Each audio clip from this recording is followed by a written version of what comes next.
Sono quasi le 10, inizia qui oggi da Passo Cibiana la nostra giornata di full immersion, completa immersione nella natura. Oggi è il grande giorno, il giorno dell'inaugurazione del balcone panoramico sul Monte Rite. Per salire al Monte Rite utilizzeremo una navetta, il bus navetta shuttle, che è stata messa a disposizione degli ospiti della cerimonia. Con me c'è il presidente della provincia di Belluno, Roberto Padrini. Una giornata meravigliosa dal punto di vista meteorologico, ma anche molto importante proprio per il significato di questa iniziativa. Sì, perché oggi inizia questo trittico di inaugurazione di questi balconi panoramici che la provincia ha realizzato in collaborazione con la Fondazione Dolomiti UNESCO per dare un significato forte alla presenza del riconoscimento dell'UNESCO alle nostre Dolomiti, e questa è la prima inaugurazione. Poi andremo sul Neve Galle e sul Monte Agudo per le altre due.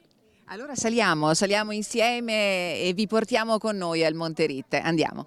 La navetta si inerpica lungo il sentiero che dal Passo Cibiana sale fino alla cima del Monte Rite. Tornante dopo tornante il viaggio comincia a disvelarci scorci di panorama mozzafiato. Incontriamo molti escursionisti, si sale a piedi o in bici fin su al rifugio, ma questa mattina pure a cavallo. Lei è proprio immerso nella parte, è proprio nella parte. Assolutamente sì, adesso dietro c'è anche il sindaco. Abbiamo voluto fare questo percorso a cavallo proprio perché questo è uno dei mezzi del cosiddetto turismo slow, no? Turismo lento, green, all'interno della montagna veneta. Poi insomma inaugurare questo posto magnifico così in maniera sostenibile è proprio ciò che noi vogliamo stimolare come Regione Veneto. Gli ultimi metri continuano a regalarci un senso di pace e di libertà. Sopra di noi solo il cielo. Eccoci, siamo arrivati in cima. Questo è il balcone panoramico delle Dolomiti, siamo in cima al Monte Rite.